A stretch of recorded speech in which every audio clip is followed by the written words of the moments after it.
one heart, let's just take a moment and take a deep breath and drop into the one heart. And just knowing that there is that breath which is wide and it is deep and it is far and infinite. That there is this one heart that is beating as us, and it is the same life force which supports us, which loves us and cherishes us as being so dear right here and right now. So I invite us to listen with new ears and to see with new eyes as we open our new eyes, coming from this one heart. And we are this. We continue to be this. We've always been this. And it's comforting. It's comforting to know that amongst whatever discomfort we may be experiencing, that gives us comfort. That we can call upon the presence that's within us at each and any given moment. Any given moment. We can call upon that and have that be a resource for us, this inner presence and inner wisdom, which is always guiding and inspiring our lives. Any moment. And I draw upon that famous philosopher, which is anonymous. Anyone, any given moment, we can call upon the one heart that is in, through, as, and all around us. Whether it's in our happy moments, we can praise God. Whether it's within difficult moments, we can find God. Not just seek, but we can find God right here and right now. If it's in our quiet moments, we can contemplate God. In our painful moments, we get to trust God and trust the process. Trust that creative process, which is the creative intelligence, the divine intelligence, the love intelligence, which is right here and right now. And to know that every moment we can thank God. We can thank God no matter what. We can be grateful. Grateful that we're here and we're able to drop into that one heart and be that. And what I want to do is to continue to explore embracing changes so that we become and that we be even more fully the change that we want to be.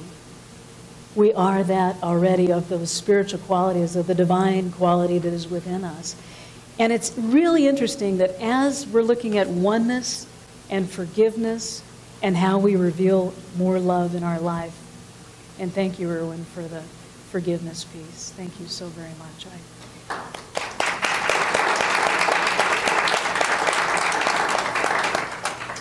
We are on the same wavelength, and we are connected. Appreciate you. This topic was chosen months ago in the fall, and it's of a new unity. And to be in that new unity, and it's also sowing seeds of community, whatever that looks like. Something chose that way back in, I don't know if it was September or October, but to step into that, we're going to be recognizing our oneness and exploring our aspects of forgiveness so that we can give forth more of our heart. And that we can continue to love one another, and that we can move forward in faith.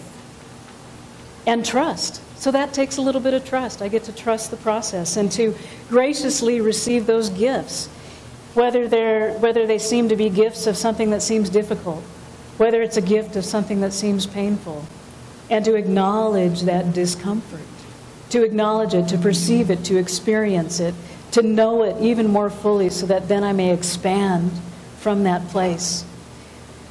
So it gives us an opportunity to receive this miraculous gift of personal transformation so that we can be this transforming place that transforms lives, and it reveals our dreams, and that we explore love even more deeper by embracing this change.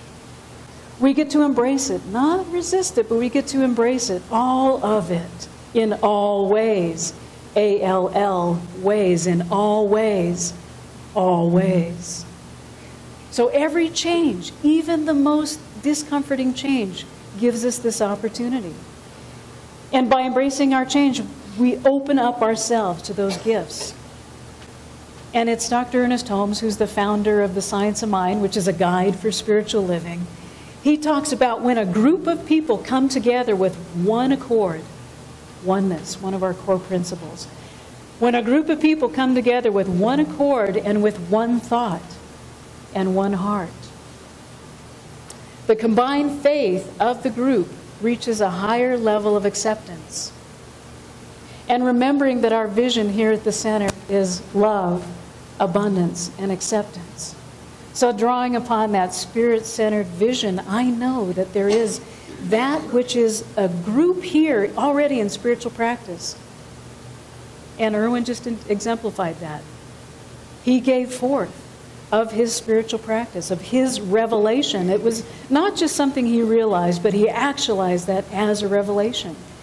And I too am having that acknowledgement of whatever that discomfort and moving through this change and trusting.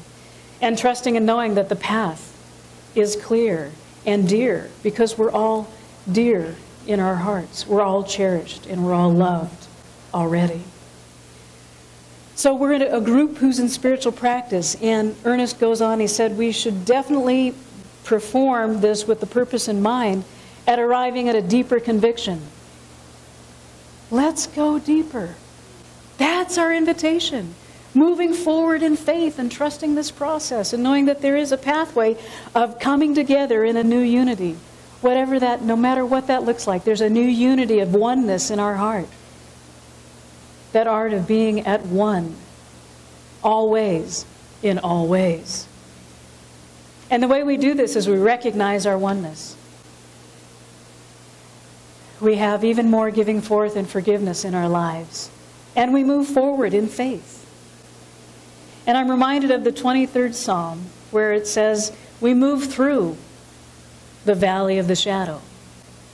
It doesn't say that we buy a house there, order a cable, pay taxes, camp out. It doesn't invite us to camp out. It says we move through the valley of the shadow. It doesn't mean we just settle down there. And we don't settle. We can come from our place of rest and renewal, and with every step, walk in the light. Walk as the presence. And if there's something that we don't want to pick up, we don't have to pick it up. Don't pick it up. And that's what healing is. Don't pick it up. We can use events as a stepping stone, or we can use them as a tombstone, right? We can use it as a stepping stone and go higher and have that intention and attention. We have the intention that is within us, and we place our attention on that which our vision is. So we have this vision of a greater love and abundance and acceptance as we're centered in spirit. And my heart is smiling as this one heart. I know that we can change this course of our lives, and we can invite ourselves to a higher level of living.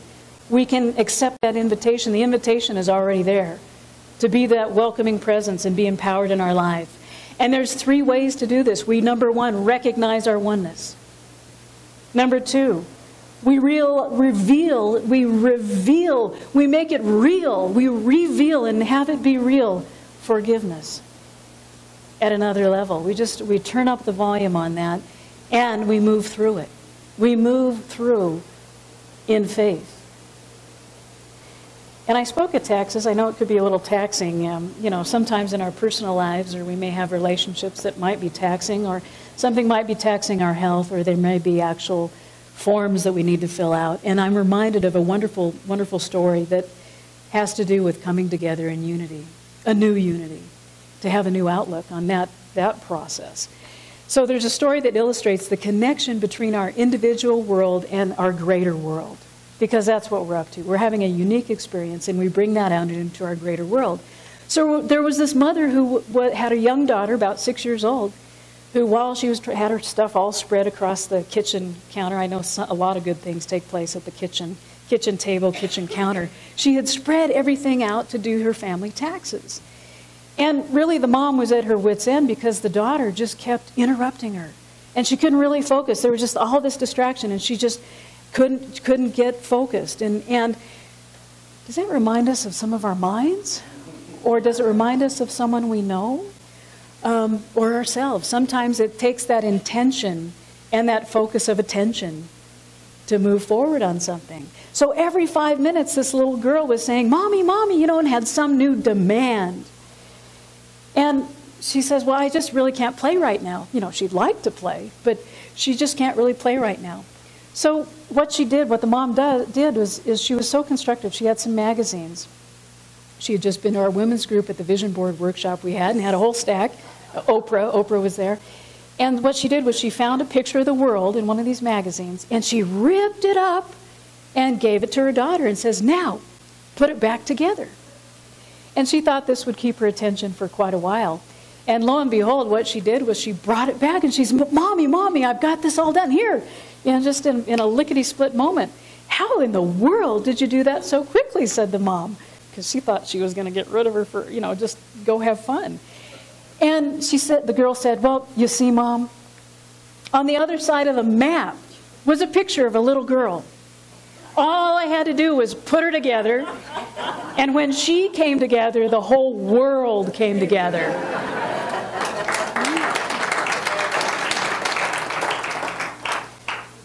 So we can have our whole world come together as we have our unique gifts which come together, and we have our intention and our attention on that.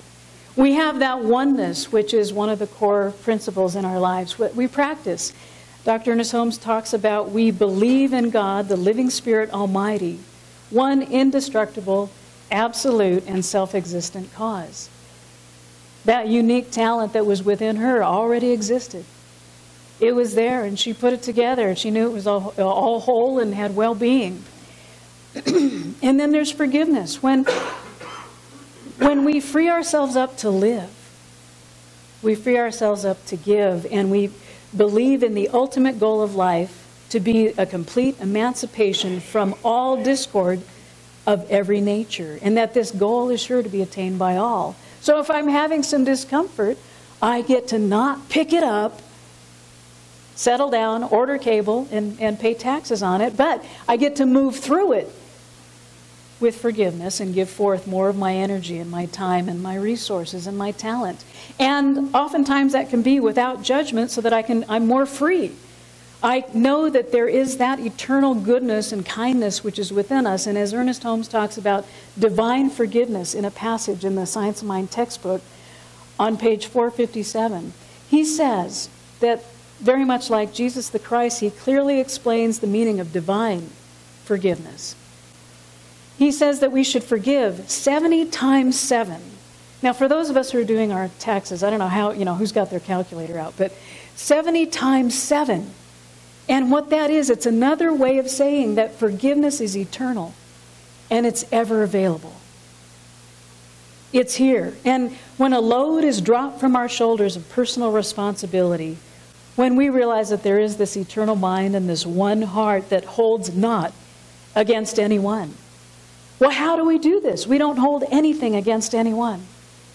We use our creative process. We use the creative intelligence that's within us. And instead of being stuck at if we look at the Science of Mind symbol there, we've got a lot of conditions at the bottom of that Science of Mind symbol there. And so instead of being, hanging out so much there, if we kick it upstairs a notch, and knowing that there's something onward and upward about that we can certainly look at those conditions, acknowledge it, and then kick that upstairs in the creative process. And author Alan Cohen says, he has this wonderful story about this woman who practices Zen.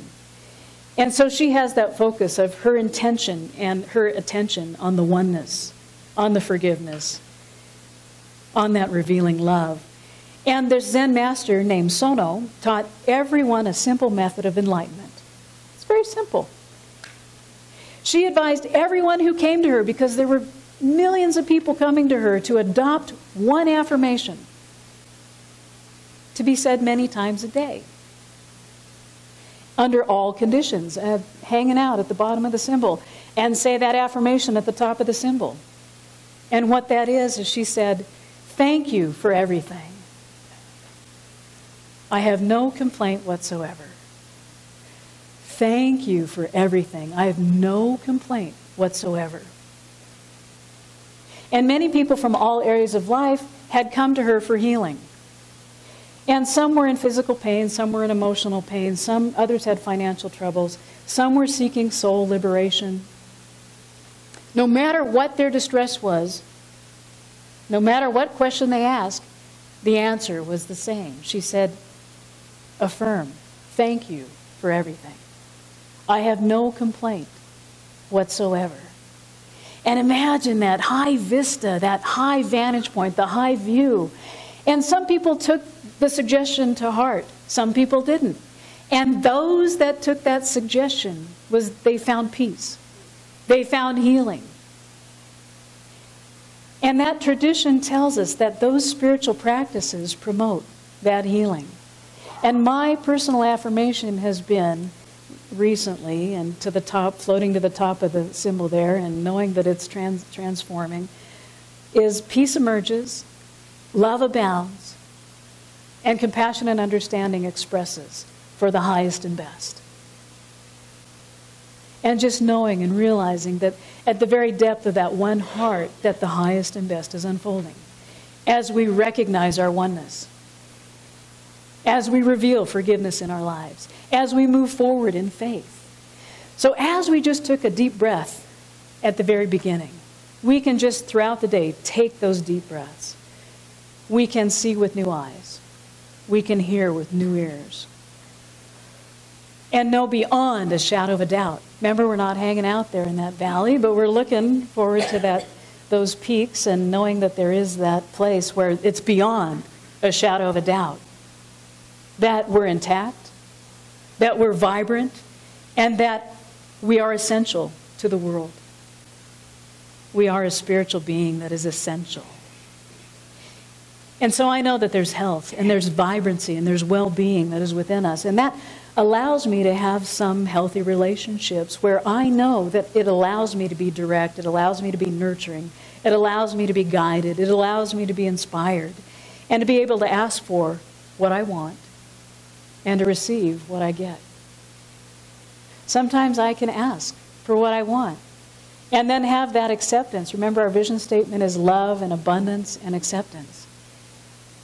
And I know a lot of folks, I was at the mall cruising through, that were hungry to be in relationship. A lot of folks were at the mall on their mobile devices, and sometimes I'm in restaurants, and hopefully we're not texting each other across the table. But sometimes people can sit in a crowded mall with their devices hoping to connect with someone and not realizing that there's already the connection and that oneness and that giving forth and that revealing of love. And one of my greatest learnings is to have the clarity when relationships have failed. It's because people in the relationship may place demands upon another person to be everything. For instance, for a mate. Can you imagine going up to a mate? I place all my demands on you as a mate. And most people who believe they need a relationship, I think perhaps I'm going to be bold enough to say, is that they need community. And it's so interesting that our theme of this month is sowing seeds of community and being in a new unity. So I know that those expectations we can look at and reframe any expectations we may have as anticipating. Doesn't that seem a lot lighter? We can anticipate. Rather than having expectations, we can anticipate and have it be lighter from a sense of oneness and of the one heart. And ironically, I found when people participate in community, and if any of you are here from St. Jude's up the street, just kidding.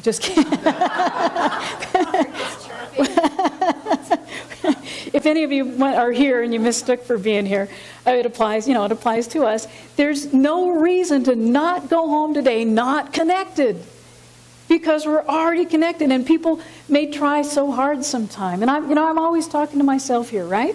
So friends of mine may have. You remember, I had quite a few couples who they were wanting to have babies, and for years and years and years they tried to have babies, and when they adopted. When they finally stopped trying so hard, there came the babies, and they had just a wonderful blend of a family. That's when they got pregnant. They were pregnant with that possibility all the time. So we don't have to push the river. And the irony is that when some people, for instance, that demanding mate thing, it's just realizing that we have our own inner wherewithal. And I just want you to know about that pregnancy thing. Be careful when you do the meet and greet later on at the service. We know we're being being careful with that. But we create a new unity here right now as oneness and in forgiveness and of faith. Not just in faith or as faith, but being of faith. And we are no longer an observer in our life. We're no longer in the stands. We're no longer in the bleachers, but we're on the court of life. We're in the game. It is now. It is here. And whether we're, for instance, I used to do some 5Ks for some nonprofit groups. So when I would be running, it doesn't mean, well, more like walking. Really fast walk with friends. And I think a lot of it was just about the camaraderie and being altruistic and making a positive difference. And so these 5Ks, even if there weren't the people running, even the people who were handing out oranges and water and cheering people on, cheering the crowds on, they were participating. They too were in the game. So we're in this game already and moving forward in faith. And I know that with our intention and our attention, that as we place that on that which is empowering, beyond a shadow of a doubt, we know that any speed bumps, any hiccups, whatever that is acknowledged and dissolved. And that there is that place of truth where we are devoted to, where we have that journey into a fuller sense of unity. And understanding that there is that faith, which Eric Butterworth calls it in spiritual economics. He says that faith is really your consent to allow your own uniqueness unfold and to let that uniqueness manifest in your life. I invite us to have an affirmation. I know we can keep this close to our one heart. We can also put it on our dashboard for the stoplights. We can put it by our phone. And I invite us to say this together because there's something about sowing seeds in community. There's something about a new unity. And to have this affirming place be the lens through which we look. Are you ready to say this with me? Yes? There is a peace, a divine, harmonious, dynamic, creative action at the center of my being. Every breath I draw, every beat of my heart is the perfect rhythmic action of life itself. So I invite us to be in the oneness together, to go deeper, have a deeper conviction today, and move forward in oneness, knowing that there is that, in essence, forgiveness which is already in our lives that we're acknowledging and moving forward in faith. Please know that you are cherished. Please know that you are loved dearly and deeply. And I invite us to turn within and know that we truly are cherished, and turning within for this moment of inner celebration and having this realization and revelation of that which is recognizing as the oneness in this very present moment. There is the divine essence, the divine presence. It is imbued, it is this influx which is already here and so near and dear. It is the love that is cherished within our hearts, and knowing that it is in this unified field of peace and harmony. I know that there is divine right action in our lives. There is that divine truth, which is of the highest and best, and that it shows up as optimal health. It shows up as the affluence, which is free-flowing and flowing in the goodness of life, that which is good and beautiful and true. In the full acceptance of this presence, I know that there is the amazing relationships which show up as the connection of the oneness. And being in this connection and acknowledging the well-being in those relationships, knowing that there is flourishing, there is blossoming, there is thriving. And so being in this place of being fully alive, I know that there is inner peace, there is grace, there is divine wisdom which comes from the depth of our souls. So being the cherished one with the one, I'm seeing in the heart of hearts a new hearing, a new listening, a new vision, and being part of the integral whole. So I'm so grateful for this well-being and this knowingness, and I release this word in the heartfelt gratitude, knowing that it is, as it is released in the action of the law, it is done, it is accomplished, it is that which is simply the truth. And so be it, and so it is.